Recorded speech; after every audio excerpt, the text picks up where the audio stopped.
계속해서 하나님의 말씀 창세기 9장 18절로 29절 말씀 보겠습니다. 창세기 9장 18절로 마지막 29절까지의 말씀은 노아의 허물에 대한 말씀이, 그리고 노아의 세 아들에 대한 말씀이 기록이 되어 있습니다. 방주에서 구원받은 사람은 8명인데 노아에게는 세 아들이 있었습니다. 그 세 아들과 노아의 그 실수를 통해서 우리가 오늘 또 하나님의 말씀을 교훈받기를 원합니다. 먼저 18절로 19절, 9장 18절 19절 같이 읽겠습니다. 방주에서 나온 노아의 아들들은 셈과 함과 야벳이며, 함은 가나안의 아버지라. 노아의 이 세 아들로부터 사람들이 온 땅에 퍼지니라. 아멘. 홍수 후에 생존한 노아의 세 아들 셈과 함과 야벳이 노아의 방주에서 나왔습니다. 우리가 이 노아의 세 아들을 통해서 이제 땅에 인류가 다시 번성하게 되는데요. 우리가 좀 조심해야 될 것은 이 제국주의적인 그 선교관을 통해서, 그러니까 임페리얼리즘, 북미 중심의 정복하고 충만하고 다스리라, 이런 하나님의 말씀을 가지고 식민 지배를 했던 북미와 또 서구 중심의 식민 지배를 했던 이 선교사들이, 또 선교적인 정책들이 이 말씀을 가지고 인종차별주의적인 선교를 오랜 동안 했습니다.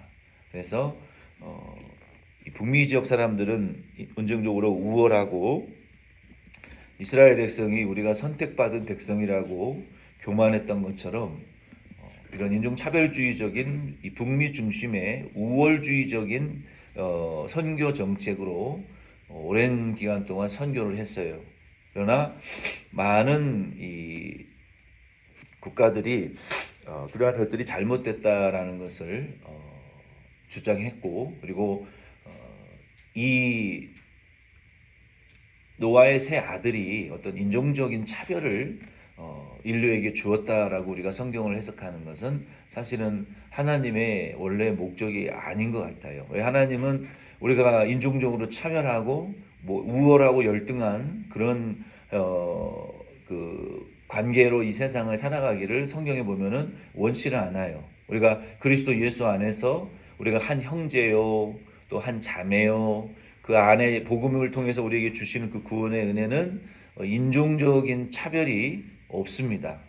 지식의 차별도 없고 혈통적인 차별이 전혀 없어요. 오히려 이 우월한 민족이라고 교만했던, 그리고 인종적인 차별을 했던 유대인들을 예수님께서 정말 입에 담을기도 어려울 정도의 그 무서운 책망을, 위선적이고 회칠한 무덤과 같다, 겉과 속이 다른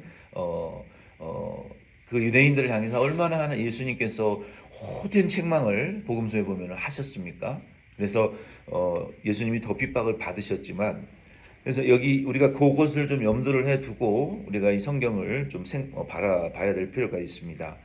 이 노아의 세 아들은 인종적인 어떤 기원이 되기도 했지만 지리적인 그 기원을 더 우리가 중요하게 좀 생각을 해야 될 필요가 있어요.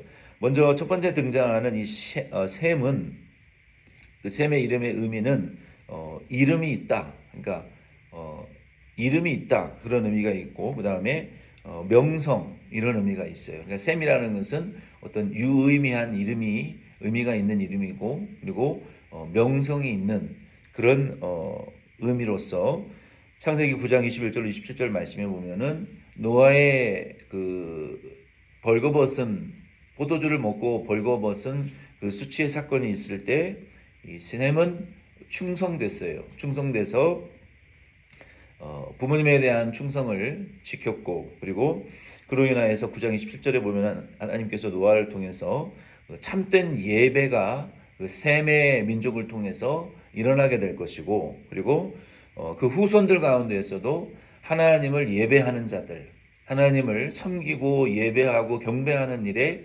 쓰임 받는 헌신된 그러한 후손이 될 것이다라고 약속하셨어요. 이 셈의 후손들은 히브리인들 그리고 아랍 사람들의 조상이 되었어요. 그러니까 히브리인과 아랍인들의 조상이 이 셈입니다. 그리고 누가복음 3장 36절 말씀에 보면은 예수님의 이 조상의 한 사람으로 이 셈이 기록되어 있어요.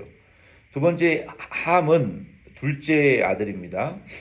이 함은 그 의미가 뜨겁다, 이 불탄다 그런 의미가 있고, 또 어두운 색깔을 가진, 또 거무스레한 색깔을 가진이라는 그런 의미가 있어요. 그래서 이 노아의 그 수치의 사건을 통해서 형들에게 그 일을 알려서 드러낸 일로 말미암아 셈과 첫째와 막내 아들 야벳의 종이 되었다라고 창세기 9장 24절 27절에 기록되어 있고 10장 6절에도, 그리고 함은 시편 105편 23절 말씀에 보면 애굽인들의 조상이 되었어요. 애굽인들, 이스라엘 백성들이 그 430년 동안 종살이했던 바로 애굽의 조상이고, 그리고 이집트인들, 또 아프리카인들, 바벨로니아인들, 블레셋인들, 가나안인들, 이스라엘 백성이 애굽에서 돌아와서 가나안 정복한 그 가나안의 그 원주민들, 이들의 조상이 되었어요. 그러므로 이 함이 그 흑인들의 조상이라고만 우리가 볼 수는 없고, 유대인들이나 애굽인들, 바벨로니아인들 이런 사람들의 조상이 되었어요. 야벳은 셋째 아들인데 그 의미는 열려 있다, 오픈되어져 있고 개방되어져 있는, 그리고 또 넓고 브로드하고 아주 와이드한 광활한 그런 의미가 있어요. 이 셈과 야벳이 협력해서 노아의 그 벌거벗은 수치를 가려줬던 것처럼 이 야벳은 조력자이고 어시스턴트이고 또 헬퍼이고 바울을 도왔던 바나바와 같은 그러한 이 돕는 자의 역할을 협력하는, 왜 넓으니까 이 넓은 마음이 넓은 분들은 모든 사람을 이렇게 포용할 수가 있어요. 그리고 모든 일들을 함께 이렇게 코디네이팅, 서로 조정하고 협력해 나가는 그런 은사가 있는 사람들이에요. 그래서 마음이 넓은 분들은 모든 사람들을 포용하고 담아줄 수 있는, 그리고 모든 사람들이 이렇게 골고루 넉넉하게 이렇게 민거행 될 수 있는 그런 이 성격을 가진 이 야벳이었어요. 그래서 이 셈과 아버지의 허물을 덮어줄 수 있는 그런 아량이 넓은 마음이 있었습니다. 창세기 10장 2절로 5절에 보면, 또 역대상 1장 4절에도 보면은 야벳은 이 세계 전 지역에 흩어져서 정착하고 거주했어요. 그래서 여러 민족의 조상이 이 야벳을 통해서 되었습니다. 20절로 23절의 말씀 같이 읽겠습니다. 노아가 농사를 시작하여 포도나무를 심었더니 포도주를 마시고 취하여 그 장막 안에서 벌거벗은지라. 가나안의 아버지 함이 그의 아버지 하체를 보고 밖으로 나가서 그의 두 형제에게 알림해 셈과 야벳이 옷을 가져다가 자기들의 어깨에 메고 뒷걸음쳐 들어가서 그들의 아버지의 하체를 덮었으며 그들이 얼굴을 돌이키고 그들의 아버지의 하체를 보지 아니하였더라. 아멘. 노아의 이름의 의미는 몇 번 말씀을 드렸지만 쉬다, 안식하다, 또 위안, comfort, 위안 이런 의미입니다. 노아가 이유는 모르겠어요. 노아의 방주에서 이제 나와서 드디어 이제 하나님의 그 구원을 받은 노아가 방주에서 나와서 얼마 되지 않아서 큰 실수를 하게 됩니다. 왜 그랬을까요?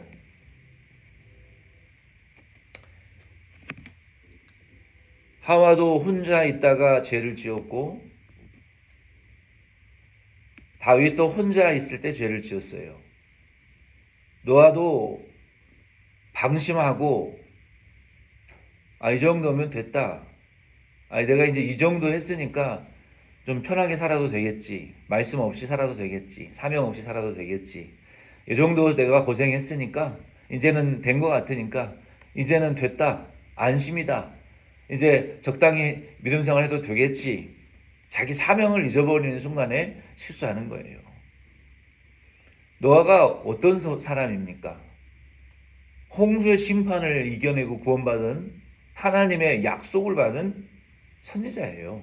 그가 나이가 많든 적든 노아의 홍수 심판이 전이든 심판이 끝났든 아직까지는 하나님의 선지자예요. 하나님의 약속을 책임받은 사람이고 모든 아담에게 주시지 않았던 만물이 이제는 노아를 두려워하고 노아에 복종하고 두려워 떨고 하나님이 노아를 통해서 구원하신 이 온 인류의 이 지금 생사화복이 살고 죽는 것이 지금 누구에게 달려 있어요?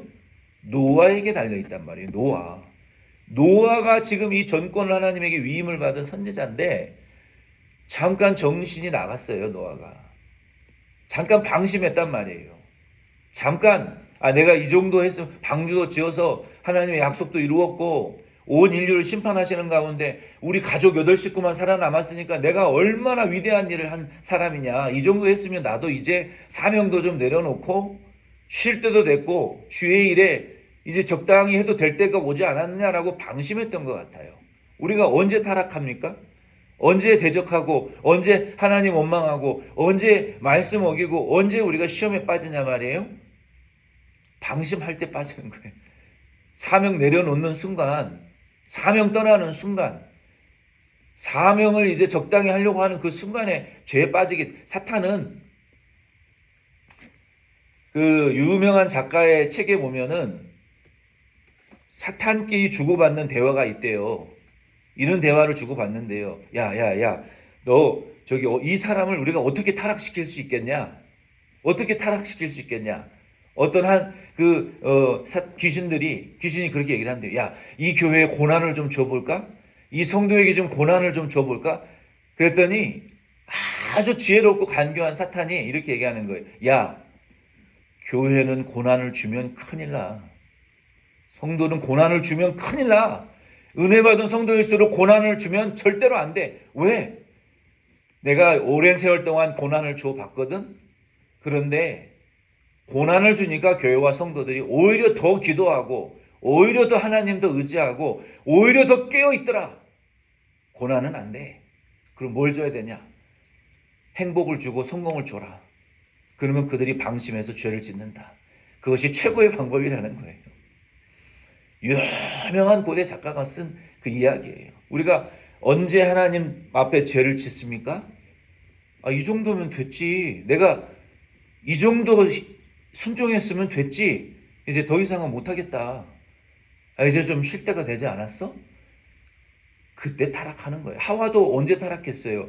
아담과 같이 있지 않을 때 홀로 방심하는 순간에 타락하지 않았습니까? 죄짓지 않았습니까? 다윗도 남들 다 나가서 열심히 전쟁하고 하나님의 성전을 치르고 있을 때 혼자 성에서 늦잠 자고 일어나서 바세바의 몸을 보고 유혹을 받아서 죄짓지 않았습니까? 언제 우리가 타락합니까? 방심할 때 타락하는 거예요. 이 정도 했으면 됐지. 얼마나 더 하라는 겁니까, 하나님? 사명을 내려놓는 순간 타락하는 거예요. 노아가 방주를 통해서 홍수의 심판을 이기고 구원받은 것은 정말 너무너무 잘한 일이에요. 그런데 구원받은 이후에 얼마 되지도 않아서 포도나무를 심고 이 죄를 지은 것은 하나님 앞에 큰 실수를 저지른 거예요. 이 사건을 통해서 노아도 죄인이구나. 노아를 통해서 우리가 구원받을 수 없구나. 장차 오실 예수 그리스도가 아니고서는 안 되는 거예요. 노아가 포도주를 먹고 몸에서 열이 나니까 술에 취해서 옷을 막 다 벗어 이게 젖혔어요. 그 벌거벗은지도 모르고 이 열이 펄펄 나는 채로 노아가 잠들었고 그 모습을 둘째 아들 함이 보았다는 거예요. 그것을 보고 성경의 원어에 보면은 형제들에게 알렸다라고 했어요. 비난했거나 조롱했다라는 말이 없어요. 원어에 보면. 그냥 told them, 그들에게 말했다, 원어적인 의미로 얘기했다는 거예요. 비웃거나 조롱했다라고 하시는 목사님들도 있는데 원어에는 그런 말이 없어요. 그냥 told them, 그들에게 알렸다, 뭐 폭로했다, 알렸다, 그런 의미가 있지만 뭐 폭로할 게 뭐 있어요. 아버지가 벌거벗고 지금 주무시더라, 그런 얘기를 했겠죠. 그리고 함이 그 아버지의 하체를 보았어요. 이 이야기를 들은 첫째 셈과 야벳은 어떻게 했습니까? 옷을 어깨에 걸쳐서 뒷걸음질 쳐서 아버지의 벌거벗은 모습을 안 봤어요. 그리고 아버지의 벌거벗은 몸을 옷으로 덮어드렸다는 거예요. 이게 별 차이 아닌 것 같지만 노아가 나중에 그것을 알았어요. 알고 축복도 하고 이제 저주도 했는데, 하나님, 이 노아는 어떤 존재예요? 하나님의 언약을 맡은 존재이기 때문에 함이 아버지의 그 부끄러운 모습을 보고 아들들에게 알렸다는 것이 문제가 되는 거예요. 그러나 이 셈과 야벳은 그것을 보지 않았고 아버지의 허물을 가리워 주었다. 그것이 참 영광이 되었던 거예요. 우리가 이 말씀을 통해서 몇 가지 좀 깨달아야 될 부분들이 있습니다. 24절로 29절 말씀 같이 마지막으로 읽겠습니다. 24절로 29절. 노아가 술이 깨고 그의 작은 아들이 자기에게 행한 일을 알고 이에 이르되 가나안은 저주를 받아 그의 형제의 종들의 종이 되기를 원하노라 하고, 또 이르되 셈의 하나님은 여호와를 찬송하리로다. 가나안은 셈의 종이 되고 하나님이 야벳을 창대하게 하사 셈의 장막에 거하게 하시고 가나안은 그의 종이 되게 하시기를 원하노라 하였더라. 홍수 후에 노아가 350년을 살았고 그의 나이가 950세가 되어 죽었더라. 아멘. 이 술이 깨어서 어떻게 알았을까요, 노아가? 이 사건을. 아마 성령으로 깨달았을 수도 있고 이야기를 들었을 수도 있겠죠. 어쨌든 노아가 알았어요. 노아가 알고 함을 저주하고 야벳을 축복했다라고 말씀하고 있어요. 우리가 이 일을 통해서 우리가 생각해 봐야 될 것은, 아니 이 일이 실수는 노아가 했는데 아니 아들들을 저주할 만한 일인가 이것이? 어떤 아들은 실수는 노아가 했는데 어떤 아들은 저주하고 어떤 아들들은 축복을 받았는데 이게 우리에게 무슨 의미가 있는가? 이 노아가 함을 저주했다라는 기록은 좀 잘못된 기록이에요. 저주를 한 것이 아니라 여러분 그 베드로가 예수님을 그 말구의 귀를 잘랐잖아요. 그 말구의 친척의 여자 아이가 그 분을 품고 불을 쬐고 멀리 떨어져 있던 베드로에게 너 예수의 제자다. 이 사람도 잡아 죽이시오. 나 아니다. 네 말투가 우리가 뭐 경상도 뭐 이 말투 뭐 대구 말투처럼 뭐 아닌데 뭐 이런 말투가 지어지지가 않았어요. 갈릴리 사람의 말투가. 네 말투가 예수 갈릴리 제자, 예수의 제자라는 걸 증거하지 않느냐? 그랬더니 베드로가 예수를 저주하고 부인했다라고 성경 말하고 있는데, 예수를 어떻게 베드로가 저주했겠어요? 저주했다는 말은 그 유대인들의, 우리가 한국 사람의 말, 내가 이거 손에 장을 지진다 뭐 이런 식의 말을 하면서 예수를 부인했다, 그런 의미지 저주했다는 그런 의미는 아닙니다. 번역이 좀 잘못됐어요. 이 함이 이 아버지에게 저주를 받았다라는 것은 성경에 보면은 저주했다라는 그러한 의미는 이럴 때 많이 쓰였어요. 정죄할 때, 네가 이거 잘못한 것이고 분명히 하나님의 율법에 어긋난 것이다. 그때 사용되어졌고, 그리고 또 강하게 꾸짖을 때, 또 강하게 반대하고 강조한다는 의미로 이 저주했다라는 표현이 사용된 것이지, 노아가 그래서 함을 저주했다라는 것은 책망한 거예요. 강하게 꾸짖은 것이고, 그러한 행동은 네가 잘못된 행동이다, 하나님의 말씀에 옳지 않은 행동이다라고 강하게 책망했다라는 의미로 우리가 받아들여야 될 필요가 있어요. 오늘 이 말씀을 통해서 우리가 전통적으로 노아가 언약을 맡은 선지자고 제사장이고 또 족장이고 예수 그리스도의 그 오실 예수 그리스도를 상징하는 인물이기 때문에 하나님이 함을 저주했다라고 우리가 해석하는 견해들도 전통적인 이 견해 해석이라고 우리가 볼 수 있어요. 그러나 우리가 그런 의미로만 우리가 바라보지 말고 하나님께서 이 말씀을 통해서 저와 여러분들에게 주시는 그 말씀의 의미는 무엇이냐면 일반적으로 서로의 허물을 가리워 주라는 그런 의미를 우리가 받아들여야 돼요. 그럼 목사의 허물을 주의 종의 허물을 막 드러내면 막 저주받아 가지고 3대가 멸망한다 이런 설교하시는 목사님들도 있는데 그건 잘못된 설교예요. 우리가 이 말씀을 통해서 깨달아야 될 것은 우리가 서로의 허물을 덮어주는 것이 중요해요. 부모 자식 간의 허물도 중요하고 성도와 성도 간의 허물도 중요하고 성도가 이웃들 간의 허물도 마찬가지예요. 이 허물이라는 것은 이 파랍토마, 여기는 transgression, 죄, 실수, 어떤 실책, 잘못 이런 것들이 있어요. 우리가 가장 가까운 가족들끼리의 허물이나 죄의 잘못들, 성도 간의 허물과 죄들, 또 사람들과의 관계 속에서 만나는 여러 가지 허물과 죄악들, 이러한 파랍토마, 이러한 실수들을 우리가 덮어주라는 거예요. 그러한 허물들을 우리가 봤을 때 가벼운 죄라고만 해석하기도 어려워요. 왜냐하면 에베소서 2장 1절 말씀에 보면 너희의 허물과 죄로 죽었던 너희를 살리셨도다. 그러니까 우리의 허물과 죄로 우리가 지옥 가는데, 우리의 원죄로 지옥 가는데 이 허물이라고 해서 그냥 가벼운 실수라고 말할 수만도 없어요.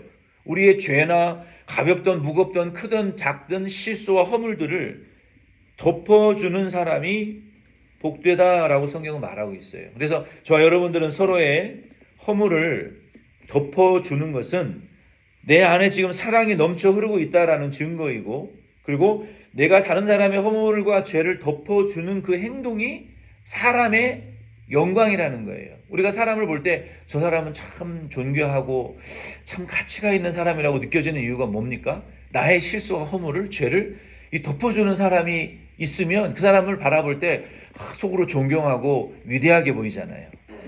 그래서 우리는 다른 사람의 허물을 덮어주라고 잠언 10장 11절로 12절에 말씀하시는 거예요. 의인의 입은 생명의 샘이라도 악인의 입은 독을 머금었느니라.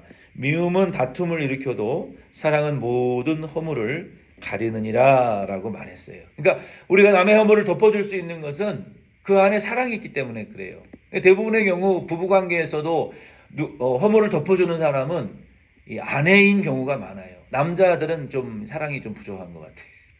아내들이 대부분 용서하고 또 이 허물을 덮어주잖아요. 또 반대의 경우도 있죠. 일반적으로 여성분들이 사랑이 많은 거예요. 그런 거 보면. 왜? 남편의 허물들을 잘 덮어주잖아요.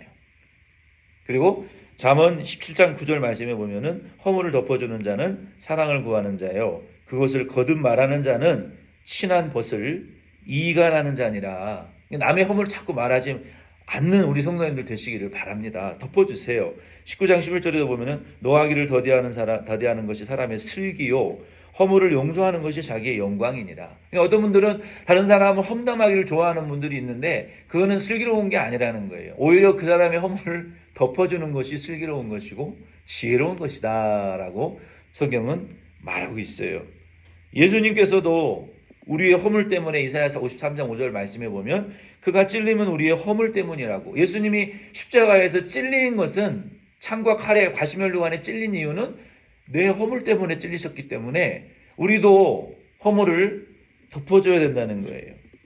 예수님이 기도하실 때에도 우리가 남의 허물을 덮어준 만큼 마가복음 21장 25절 말씀해 보면 하나님 천부께서도 우리를 용서하시고 허물을 덮어주시겠다라고 약속하신 거예요. 그러니까 내가 용서해 준 만큼 용서받는 것이고 허물을 덮어준 만큼 허물이 덮임을 받는 거예요.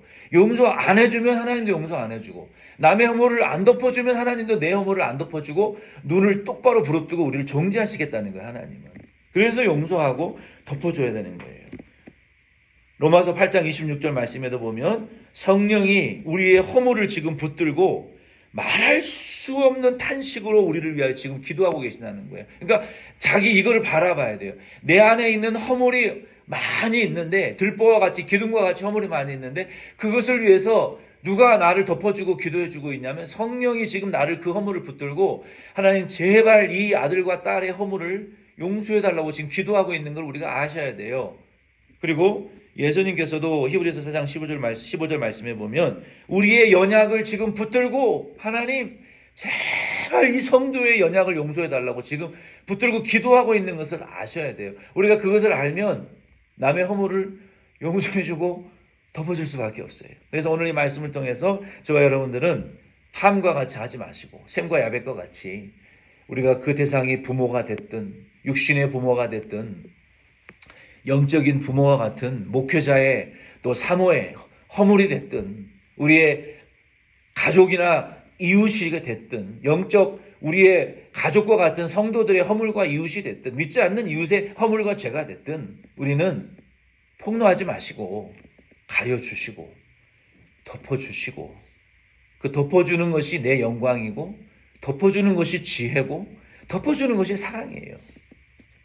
그러나 복음을 방해하는 일은 덮어주면 안 됩니다. 그 일 외에는 복음을 방해하고 성령을 회방하는 일 외에는 복음의 교회의 부흥을 막는 일 외에는 다 덮어주세요. 그런 축복을 누릴 수 있는 오늘 아침 되시기를 예수의 이름으로 부탁을 드립니다. 좀 늦어서 죄송합니다. 5분 지났습니다.